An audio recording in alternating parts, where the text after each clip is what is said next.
நீங்க எப்பவாவது ஒரு சாதாரண பாப் பாட்ட முணுமுணுத்துக்கிட்டே இருந்திருக்கீங்களா? ம் ஆமா, அது ரொம்ப சகஜமான விஷயம் தானே. எல்லாருக்கும் நடக்கும். அதுதான். காலையில ஏதோ ஒரு எஃப்எம்ல அந்த பாட்ட கேட்டிருப்பீங்க. ஆனா பாத்தீங்கன்னா, அன்னைக்கு சாயங்காலம் வரைக்கும் அந்த பாட்டோட வரிகள் உங்க மூளைக்குள்ள ஓடிக்கிட்டே இருக்கும். இது நமக்கு அடிக்கடி நடக்கிற ஒரு விஷயம் தான். நிச்சயமா. அந்த டியூன் மைண்ட்ல ஸ்டக் ஆயிடும். ஆமா. ஆனா, ஒரு நிமிஷம் யோசிச்சு பாருங்களேன். ஏதோ ஒரு சாதாரண பாட்டோட வரிகளுக்கே உங்க நாள் முழுவதையும் ஆக்கிரமிக்கிற சக்தி இருக்குன்னா, நீங்க தினமும் திரும்ப திரும்ப சொல்ற சில ஆழமான வார்த்தைகள் உங்க மனசின் அமைப்பை, அதாவது இந்த உலகத்தை நீங்க பார்க்கிற விதத்தையே எந்த அளவுக்கு மாற்றியமைக்கும். இது ரொம்பவும் சுவாரஸ்யமான ஒரு தொடக்கம். ஏன்னா, நரம்பியல் அறிவியலும் பாத்தீங்கன்னா இதையே தான் சொல்லுது. ஓ, அப்படியா? ஆமா. நாம் எந்த வார்த்தைகளை, எந்த சிந்தனைகளை தொடர்ந்து திரும்ப திரும்ப உச்சரிக்கிறோமோ, அது நம்முடைய மூளையின் நரம்பு பாதைகளை ரொம்ப வலுவாக்குது. அதுவே நாளடைவில் நமது யதார்த்தமாகவே மாறிடுது. அதாவது, நாம விரும்பியோ விரும்பாமலோ ஏதோ ஒன்றை தினமும் திரும்ப திரும்ப சொல்லிக் கொண்டுதான் இருக்கிறோம்னு சொல்றீங்க. கரெக்ட். அது நம்முடைய கவலைகளாக இருக்கலாம், அல்லது மற்றவர்கள் மீதான விமர்சனமாக கூட இருக்கலாம். சரியா சொன்னீங்க. அதுதான் இன்னைக்கு நம்ம விவாதத்துல ஆழமா தேடி பார்க்க போறோம். இந்த உரையாடலுக்கு உங்களை வரவேற்கிறோம். உங்களுக்காகவே வடிவமைக்கப்பட்ட இந்த தேடல்ல இன்னைக்கு நாம பாண்டே ஹனபால் குணரத்ன தொகுத்த புத்திஸ்ட் சுத்தாஸ் ஃபார் ரெசிடேஷன் அப்படிங்கிற மூலக்குறிப்புகளை தான் அலச போறோம். இந்த புத்தகம் ரொம்ப ஸ்பெஷலான ஒன்னு. ஆமா ஆமா. ஒரு விஷயத்தை நான் இங்க தெளிவா சொல்லிக்கிறேன். புத்தமத மந்திரங்கள், சூத்திரங்கள், தினசரி வழிபாடுகள் இதெல்லாமே ஏதோ பழங்காலத்து மூட நம்பிக்கைகள்னு பலரும் நினைச்சுக்கிட்டு இருக்காங்க. அது ஒரு பெரிய தப்பான புரிதல். அதான். ஆனா அவையெல்லாம் மனித மனதை சீரமைக்க 1000 ஆண்டுகளுக்கு முன்பே வடிவமைக்கப்பட்ட மிகச்சிறந்த உளவியல் கருவிகள் அப்படிங்கறத இந்த புத்தகம் ரொம்ப ஆழமா விவரிக்கிறது. உண்மைதான். பல நேரங்கள்ல நம்ம நவீன சமூகம் என்ன பண்ணுதுன்னா, பௌத்த தத்துவங்களை ஒரு சுவாரஸ்யமான அறிவுபூர்வமான விவாதமா மட்டும் சுருக்கிடுது. கரெக்ட். ஆனா இந்த மூலக்குறிப்புகளை வாசிக்கும் போது இது வெறும் தத்துவம் இல்ல, இது ஒரு வாழ்வியல் கையேடு அப்படிங்கிறது ரொம்ப தெளிவா புரியுது. முக்கியமா தத்துவங்களை எப்படி தினசரி நடைமுறையா மாற்றுவது என்பதற்கான ஒரு வரைபடம் தான் இது. இந்த புத்தகத்தை படிக்க படிக்க இதில் இருக்கிற ஆச்சரியமான உளவியல் நுணுக்கங்களை ஒரு நண்பனா உங்ககிட்ட உடனே பகிர்ந்துக்கணும்னு எனக்குள்ள ஒரு ஆர்வம் வந்துச்சு. சரி, நம்ம விஷயத்துக்கே வருவோம். சொல்லுங்க. மேனாரனா இருக்கட்டும், அல்லது இப்ப நம்ம ஊர்ல இருக்கிற கார்ப்பரேட் கலாச்சாரமா இருக்கட்டும், புத்த மதம்னு சொன்ன உடனே அவங்களுக்கு நினைவுக்கு வர்றது தியானம் மட்டும்தான். ஆமா, மைண்ட்ஃபுல்னஸ் அப்படிங்கிற பேர்ல ரொம்ப ட்ரெண்ட் ஆயிட்டு இருக்கு. அதான். அந்த மைண்ட்ஃபுல்னஸ் அப்படிங்கிற பேர்ல தியானத்தை மட்டும் ஒரு மனநல பயிற்சியை எடுத்துக்கிட்டு அதுல இருக்கிற பக்தி சடங்குகள், தினசரி வழிபாடுகள் எல்லாத்தையும் முற்றிலுமா ஒதுக்கிட்டாங்கன்னு இந்த புத்தகம் ஒரு விமர்சனத்தை முன்வைக்குது. ஆனா எனக்கு இங்க ஒரு சந்தேகம். என்ன சந்தேகம்? ஒருத்தர் சரியா தியானம் செஞ்சா அது மட்டுமே போதாதா? இந்த தினசரி மந்திர உச்சாடனங்கள், சடங்குகள் எல்லாம் ஏன் இவ்ளோ முக்கியம்னு சொல்றாங்க? இது நவீன உலகத்துல நிறைய பேருக்கு இருக்கிற ஒரு நியாயமான கேள்விதான். இந்த புத்தகத்திற்கு அறிஞர் பிக்கு போதி எழுதியுள்ள முன்னுரையில இதுக்கு ரொம்ப அற்புதமான ஒரு விளக்கம் இருக்கு. ஓ, அவர் என்ன சொல்றாரு? அதாவது, நவீன உலகம் தியானத்தை மட்டும் பிரிச்செடுத்தது உண்மைதான். ஆனா அது அவர் எப்படி ஒப்பிடுறார்னா, தியானம் என்பது பௌத்த பயிற்சியின் இதயம் போன்றது. இதயம் உடலுக்கு ரொம்ப முக்கியம், அதுல சந்தேகமே இல்லை. ஆனா நம்பிக்கை மற்றும் பக்தி என்பவை அந்த உடலின் கால்கள் போன்றவை. ஒரு நிமிஷம்.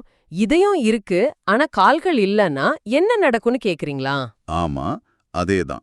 கால்கள் இல்லாத ஒரு உடலால் எப்படி பாதுகாப்பாகவும் வேகமாகவும் முன்னேறி செல்ல முடியாதோ, அதே போல தூய ஒழுக்கம், நெறிமுறைகள் மற்றும் பக்தி இல்லாமல் ஆன்மீக பாதைகள் அதிக தூரம் பயணிக்க முடியாது. புரியுது. இங்க பக்தி அப்படிங்கறத கண்களை மூடிக்கொண்டு எதையோ கண்மூடித்தனமா நம்புவதுன்னு புரிஞ்சிக்க கூடாது. பௌத்தத்துல பக்தி என்பது ஒரு பிடிமானம், ஒரு நங்கூரம் மாதிரி. தியானத்துல நீங்க அடையும் அந்த சில நிமிட மன அமைதியை நாள் முழுதும் தக்க வைத்துக் கொள்ள ஒரு கட்டமைப்பு தேவைப்படுது. அதத்தான் இந்த தினசரி வழிபாடுகளும் ஒழுக்க நெறிகளும் உங்களுக்கு தருது. இத நான் கொஞ்சம் வேற மாதிரி நம்ம அன்றாட வாழ்க்கையோட இணைச்சு பாக்குறேன். இது எப்படின்னா, ஒருத்தர் தினமும் காலையில ஜிம்மிற்கு சென்று 2 மணி நேரம் கடுமையான உடற்பயிற்சி செய்றாரு. சரி. ஆனா ஜிம்ம விட்டு வெளியே வந்ததும் நாள் முழுவதும் பீட்சா, பர்கர்னு ஆரோக்கியமற்ற குப்பை உணவுகளை சாப்பிட்டுக்கிட்டே இருக்காரு. இங்க ஜிம்முக்கு போறது தியானம்னு வச்சுக்கிட்டா, அந்த ஆரோக்கியமான வாழ்க்கை முறை, உணவு கட்டுப்பாடு இதெல்லாம் தான் இந்த தினசரி வழிபாடுகளும் ஒழுக்கமும். வாவ், ரொம்ப சரியான உதாரணம். அந்த 2 மணி நேர ஜிம் உங்களை காப்பாற்றாது. மீதமுள்ள 22 மணி நேரத்தை நீங்க எப்படி கழிக்கிறீங்க அப்படிங்கிறது தான் உங்க ஆரோக்கியத்தை தீர்மானிக்குது. சரியா? 100க்கு 100 சரியான ஒப்பீடு. அந்த 22 மணி நேரத்தை நெறிப்படுத்துவது தான் இந்த வந்தனா எனப்படும் தினசரி வழிபாடுகள். இத மனதிற்கான ஒரு பாதுகாப்பான அரண்னு கூட சொல்லலாம். ஆமா. இப்ப எனக்கு இன்னொரு விஷயம் ரொம்ப முரண்பாடா தோணுச்சு. வீடுகளிலேயே எப்படி ஒரு புனித இடத்தை அமைப்பது இந்த மூலக்குறிப்புகள் ரொம்ப விளக்கமா சொல்லுது. ஒரு புத்தர் சிலைய சற்று உயரமான இடத்துல வைக்கணும், அந்த அறைக்குள் நுழையும் போது ஷூ செருப்பையெல்லாம் கழற்றி விடணும், அமைதியா நுழையணும்னு சின்ன சின்ன செயல்களை பத்தி பேசுது. ஆமா, சொல்லிருக்காங்க. தியானம்ங்கிறது மனசுக்குள்ள நடக்கிற விஷயம் தானே, அதுக்கே வெளியில இவ்வளவு பௌதீகமான ஏற்பாடுகள்? இதுக்குள்ள என்ன உளவியல் இருக்கு? இது வெளியிலிருந்து பாக்குறவங்களுக்கு வெறும் சடங்கா தெரியலாம். ஆனா இதுல ஆச்சரியமான விஷயம் என்னன்னா, இந்த ஏற்பாடுகள் எதுவுமே ஒரு கடவுளை திருப்திப்படுத்துவதற்கோ அல்லது கும்பிடுவதற்கோ உருவாக்கப்படவில்லை. ஓ அப்படியா? பின்ன எதுக்கு? பௌத்தத்தில் புத்தர் சிலை என்பது கோரிக்கைகளை நிறைவேற்றும் ஒரு கடவுள் அல்ல. அது பரிபூர்ண அமைதி, தூய்மை மற்றும் விழிப்புணர்வின் ஒரு குறியீடு.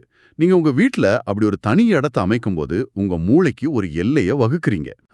அதாவது ஒரு சைக்கலாஜிக்கல் பவுண்டரி மாதிரி. கரெக்ட். அந்த அறைக்குள் நுழையும்போது காலணிகளை கழட்டுவது என்பது வெறும் தூய்மைக்கான விஷயம் மட்டும் கிடையாது. அது நான் என் வெளி உலகின் சுமைகளையும் அலுவலக குப்பைகளையும் ஈகோவையும் இந்த வாசலோடையே கழற்றி வைத்துவிட்டு உள்ளே செல்கிறேன் என்பதை மூளைக்கு உணர்த்தும் ஒரு ஆழமான உளவியல் ஸ்விட்ச். சூப்பர். சரி, அந்த மனநிலையை உருவாக்குறது ஓகே. ஆனா அந்த அறைக்குள்ள போனதும் அவங்க செய்யற அந்த 5 புள்ளி நமஸ்காரம் இருக்கே, அதை எப்படி புரிஞ்சுக்கிறது? நீங்க எதை சொல்றீங்க? ஒருத்தரை தீர்க்கமா அப்படியே தரையில விழுந்து கும்பிடுறதுங்கிறது ஒரு மனிதன் தன்னை தானே சிறுமைப்படுத்திக்கிற மாதிரி இல்லையா? இத பல நவீன சிந்தனையாளர்கள் எதிர்க்கிறாங்களே. பார்வைக்கு அப்படி தெரியலாம். இந்த 5 புள்ளி நமஸ்காரம் என்பதை பாலி மொழியில் பஞ்சங்க வந்தனா என்று சொல்வார்கள். அதாவது நெற்றி, 2 முழங்கைகள் மற்றும் 2 முழங்கால்கள் ஆகிய 5 புள்ளிகளும் தரையில் படுமாறு வணங்குவது. கேள்விப்பட்டிருக்கேன். அகங்காரத்தையும் கர்வத்தையும் குறைப்பதற்கான ஒரு உடலியல் பயிற்சியாகவே பார்க்கணும். உங்க உடலின் ஈர்ப்பு மையத்தை நீங்க தரைய நோக்கி தாழ்த்தும் போது உங்களுடைய மூளைக்கு ஒரு செய்தி போகுது. நான் இந்த உலகத்தின் மையம் அல்ல என்ற நிதர்சனத்தை அது உணர்த்துது. ஓ, அப்படி ஒரு அர்த்தம் இருக்கா இதுல? ஆமா, நாம் உடல் ரீதியாக கீழே பணியும் போது நமக்குள் இருக்கிற அந்த நான் என்ற இறுக்கமான அகந்தை தளர்கிறது. இது நம்ம கேட்டுக்கிட்டு இருக்கிறவங்களுக்காக சொல்றேன். உங்களே நீங்க கேட்டு பாருங்க. பல நேரங்கள்ல நமக்குள் இருக்கும் கர்வம்தான் புதிய விஷயங்களை கற்றுக்கொள்வதை தடுக்குது இல்லையா? எனக்கு எல்லாம் தெரியும், நான் ஏன் இறங்கி வரணும் அப்படிங்கிற மனநிலை ஒரு பெரிய சுவர் மாதிரி. அதை உடைக்கிறது அவ்வளோ சுலபம் இல்ல. மிகச்சரி. ஜென் தத்துவத்துல சொல்ற மாதிரி உங்களுக்குள் இருக்கும் கோப்பை ஏற்கனவே நிரம்பி இருந்தால் அதில் புதிதாக எதையும் ஊற்ற முடியாது. கண்டிப்பா. உடல் ரீதியாக பணிந்து உங்கள் நெற்றி தரையை தொடும்போது மனம் தானாகவே திறக்கப்பட்டு புதிய அறிவை ஏற்றுக்கொள்ளும் பக்குவம் உங்களுக்கு கிடைக்குது. நீங்கள் பணிவாக இருக்கும்போதுதான் பிரபஞ்சத்தின் அறிவையும் தர்மத்தின் வழிகாட்டுதலையும் உங்களால் முழுமையாக உள்வாங்க முடியும். இதை மூளைக்கு திரும்ப திரும்ப பழக்கப்படுத்துற ஒரு மெக்கானிசம் தான் இந்த நமஸ்காரம். இதை விளக்கும் போது எனக்கு இன்னொரு விஷயம் ஞாபகம் வருது. இந்த குறிப்புகளில் தஞ்சம் அடைவது அப்படின்னு ஒரு பகுதி வருது. அதாவது புத்தர், தர்மம், சங்கம் ஆகிய மும்மணிகளில் தஞ்சம் அடைவது. ஒரு சாதாரண மனிதன் இத படிக்கும்போது என்ன நினைப்பாங்க? தஞ்சம் புகுதல்னா ஏதோ ஒரு மாய சக்தி நம்ம காப்பாத்துறோம் அப்படின்னு ஒரு பயத்துல சரணடைறதுன்னு தானே தோணும். இது ஒரு பலவீனமான மனநிலை இல்லையா? அது ஒரு தவறான புரிதல். தஞ்சம் அடைவது என்பது வாழ்க்கையின் பிரச்சனைகளிலிருந்து தப்பித்து ஓடுவதோ அல்லது யாரிடமாவது போய் கெஞ்சுவதோ கிடையாது. இந்த 3 உயர்ந்த குணங்களை நமக்கான நங்கூரமாக ஏற்றுக்கொள்வதுதான் அது. கொஞ்சம் விளக்கமா சொல்லுங்களே. புத்தர் என்பது எந்த ஒரு தனி மனிதரும் அடையக்கூடிய விழிப்புணர்வு மற்றும் மனிதத்தன்மையின் உச்சத்தை குறிக்கிறது. தர்மம் என்பது உண்மையான பிரபஞ்ச போதனை அல்லது இயற்கையின் விதி. சங்கம் என்பது அந்த பாதையில் நடப்பவர்களின் சமூகம். இதை எப்படி புரிஞ்சுக்கலாம்னா, ஒரு கார் இருள்ல நீங்க நடந்து போயிட்டு இருக்கீங்க. அந்த இருட்டுல உங்க கையில ஒரு டார்ச் லைட் கிடைக்குது. நீங்க அந்த ஒளியில தஞ்சம் அடைறீங்க. சூப்பர் உதாரணம். அதுக்காக நீங்க ஒளியிடம் கெஞ்சுகிறீர்கள் என்று அர்த்தமல்ல. ஒளியை ஒரு வழிகாட்டியாக ஏற்றுக்கொண்டு உங்களுடைய பயணத்தை தொடர்கிறீர்கள். அப்படிதான் அறியாமையில் இருக்கும் மனம் விழிப்புணர்வை நோக்கி செல்ல தஞ்சமடைகிறது. ஆஹா, அது ஒரு அழகான உதாரணம். சரி, இந்த மூமணிகளில் தஞ்சம் அடைந்த பிறகு அத பயிற்சி செய்யறதுக்காக பஞ்சசீலங்கள் பத்தி பேசப்படுது. கொலை செய்யாமை, திருடாமை, தவறான காமத்தை தவிர்த்தல், பொய் சொல்லாமை, போதைப் பொருட்களை தவிர்த்தல். நான் கொஞ்சம் வெளிப்படையாவே கேக்குறேன். தாராளமா கேளுங்க. உளவியல் ரீதியா என்ன புதுமை இருக்கு? நீங்க சொல்றது சரிதான். மேலோட்டமா பார்க்கும்போது இது சாதாரண தடைகள் போலதான் தெரியும். ஆனா பௌத்த மரபுல இத ஒரு பரந்த கண்ணோட்டத்தோட இணைச்சு பார்க்கணும். எப்படி? இந்த 5 சீலங்களும் வெறுமனே செய்யக்கூடாத விஷயங்கள் அல்ல. அவை அன்பை வெளிப்படுத்தும் ஒரு தீவிரமான செயல்முறைன்னு இந்த புத்தகம் விளக்குது. இத தடைகளாக பார்க்காமல் பாதுகாப்பாக பார்க்க வேண்டும். ஒரு நிமிஷம். கட்டுப்பாடுகளை அன்பை வெளிப்படுத்தும் செயல்முறையா பாக்குறதா? அது எப்படி சாத்தியம்? ஒருத்தன் திருடாம இருக்கான், அது எப்படி அன்போட வெளிப்பாடுன்னு சொல்ல முடியும்? திருடாமை அப்படிங்கறத உதாரணமா எடுத்துப்போம். அது வெறும் அடுத்தவர் பொருளை எடுக்காமல் இருப்பது மட்டும் கிடையாது. இன்னொருத்தர் கஷ்டப்பட்டு சம்பாதிச்ச பொருளை பறிக்காம இருக்கிறதுக்கு காரணம் அவர் மேல நீங்க காட்டுற பரிவு. ஓ, அதுக்குள்ள அப்படி ஒரு ஆழம் இருக்கா? ஆமா, இது இன்னும் ஆழமா போனா மற்றவர்களின் வெற்றியைக் கண்டு பொறாமைப்படாமல் அவர்களின் நல்வாழ்வில் உளமாற மகிழ்ச்சி அடைவதற்கான ஒரு பயிற்சி அது. அதேபோல கொலை செய்யாமை என்பது எறும்பை கூட மிதிக்காமல் இருப்பது மட்டுமல்ல, சக உயிர்களின் வாழும் உரிமையை மதிப்பது. அப்ப பொய் சொல்லாமை அப்படிங்கிறது? பொய் சொல்லாமை என்பது மற்றவர்களை ஏமாற்றாமல் இருப்பது மட்டுமின்றி உங்களுடைய சொந்த மனசாட்சிக்கு துரோகம் செய்யாமல் உங்களுடைய சுயமரியாதையை காத்துக்கொள்வது. போதைப் பொருட்களை தவிர்ப்பது என்பது ஏதோ ஒரு ஒழுக்க விதின்னு நினைக்கிறாங்க. ஆனா அது உங்களுடைய மனதை, விழிப்புணர்வை மழுங்கடிக்காமல் பார்த்துக்கொள்ளும் உங்கள் மீதான ஒரு அக்கறை. இப்படி ஒவ்வொரு சீலமும் மற்றவர்கள் மீதும் உங்கள் மீதும் நீங்கள் காட்டும் ஆழமான அன்பின் வெளிப்பாடு. வாவ், நான் இத இப்படி யாசிச்சதே இல்ல. ரொம்ப அழகா சொன்னீங்க. நீங்க விழிப்புணர்வு என்ற வார்த்தையை அடிக்கடி பயன்படுத்துறீங்க. சரி, இந்த விழிப்புணர்வின் உச்சம்னு சொல்லப்படுற ஒரு பகுதிக்கு வருவோம்.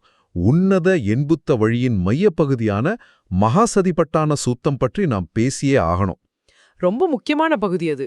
நான் என்ன நினைச்சேன்னா, விழிப்புணர்வு தியானம்னா ஏதோ ஒரு அமைதியான இடத்துல இருட்டுல கண்களை மூடிக்கொண்டு வெறும் மூச்சை மட்டும் கவனிப்பதுன்னு நினைச்சேன். ஆனா இந்த சூத்திரம் அதை முற்றிலுமா உடைக்குது இல்லையா?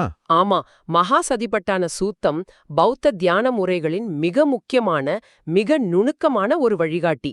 மூச்சை கவனிப்பது ஒரு தொடக்க நிலைதான். ஆனால் அது அத்தோடு நின்று விடுவதில்லை. இது நம் உடலையும் உணர்வுகளையும் மனதையும் எப்படி பார்ப்பது என்று சொல்லிக் கொடுக்கும் ஒரு பெரிய அறிவியல். இதுல ஒரு ஆச்சரியமான எனக்கு ரொம்ப பிடிச்ச ஒப்பீடு ஒன்னு இருக்கு. அத படிக்கும்போது எனக்கு பெரிய திறப்பா அமைந்தது. ஒரு தச்சு தொழிலாளி எப்படி தன்னுடைய வேலையை செய்யறாருன்னு ஒரு உதாரணம் வருது. ஆமா, மரவேலை செய்யறவரு ஒரு மரத்தை வெட்டும்போது, நீண்ட மரத்தை வெட்டினால் நான் நீளமாக வெட்டுகிறேன் என்றும், குட்டையாக வெட்டினால் நான் குட்டையாக வெட்டுகிறேன் என்றும் அவர் முழு விழிப்புணர்வோடு இருப்பார். அதே போல ஒரு தியானி மூச்சை உள்ள இழுக்கும்போது நான் நீண்ட மூச்சை இழுக்கிறேன் என்றும், வெளியே விடும்போது முழு உடலையும் உணர வேண்டும் என்றும் அந்த மூலக்குறிப்பு சொல்லுது. ஒரு செயலை செய்வதற்கும் அந்த செயலை செய்கிறோம் என்ற பிரக்ஞையுடன் இருப்பதற்கும் உள்ள பெரிய வித்தியாசத்தை இது அப்பட்டமாக காட்டுகிறது. அது ரொம்ப நுணுக்கமான புள்ளி. பல நேரங்கள்ல பாத்தீங்கன்னா நம்ம உடல் ஒன்ன பண்ணிட்டு இருக்கோம், ஆனா மனம் நேத்தோ அல்லது நாளையோ பற்றி சிந்திச்சிட்டு இருக்கோம். ஆமா, நமக்கு அடிக்கடி நடக்கிறது தான் அது. இந்த தச்சுத் தொழிலாளி உதாரணம் எதை குறிக்குதுன்னா, உங்கள் முழு கவனமும் நிகழ்தருணத்தில் குவிந்திருப்பதே. ஆனா அது தியானம் செய்யும் அந்த 1 மணி நேரத்தோடு முடிந்துவிடக்கூடாது.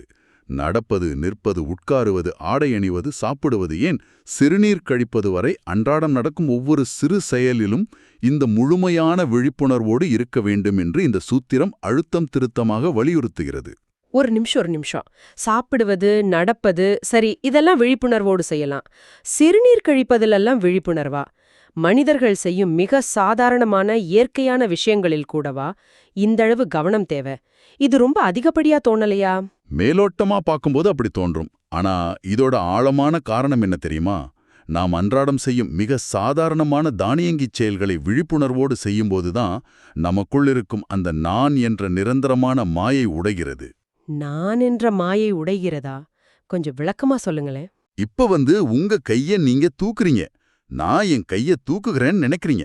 ஆனால் விழிப்புணர்வோடு கவனித்தால் முதலில் மூளையில் ஒரு எண்ணம் எழுகிறது, நரம்புகள் கட்டளையிடுகின்றன, தசைகள் சுருங்குகின்றன, பிறகு கை எழுகிறது. ஆமா, சயின்ஸ் அதான் சொல்லுது. இது எல்லாமே காரண காரியத்தினால் நடக்கும் தொடர்ச்சியான நிகழ்வுகள்தான். என் மூச்சு, என் உடல், என் செயல் என்று நாம் உறுதியாக பிடித்துக் கொண்டிருக்கும் எல்லாமே ஒரு நதியைப் போல தொடர்ந்து மாறிக்கொண்டே இருக்கும் நிகழ்வுகளின் தொகுப்புதான் என்பதை மனம் உணரத் தொடங்குகிறது. ஆஹா. இந்த ஆழமான உண்மையை சாதாரண அறிவுபூர்வமான சிந்தனையால் புரிந்து கொள்ள முடியாது. உங்கள் அன்றாட சிறு சிறு செயல்களை நுணுக்கமாக கவனிக்கும் இந்த மகாசிதிப்பட்டான பயிற்சியால் மட்டுமே மூளைக்கு கற்றுத்தர முடியும். எவ்வளோ பெரிய விஷயம் பாருங்க. இவ்வளோ நேரம் நாம தனிப்பட்ட மனிதனுடைய மனதை எப்படி பண்படுத்துவது, தியானம் செய்வது பற்றி பேசினோம். ஆனா இந்த மூலக்குறிப்புகள்ல தனிப்பட்ட தியானத்திலிருந்து சமூகத்துடனான இணைப்பிற்கு விவாதம் மாறும் ஒரு இடம் என்னை ரொம்பவே நிகழ வச்சது. நீங்க எந்த பகுதியை சொல்றீங்கன்னு எனக்கு புரியுது. இறந்த உறவினர்களுக்காக புண்ணியத்தை பகிரும் ஒரு அழகான சடங்கு. தியானம் என்பது தன்னை அறிவது.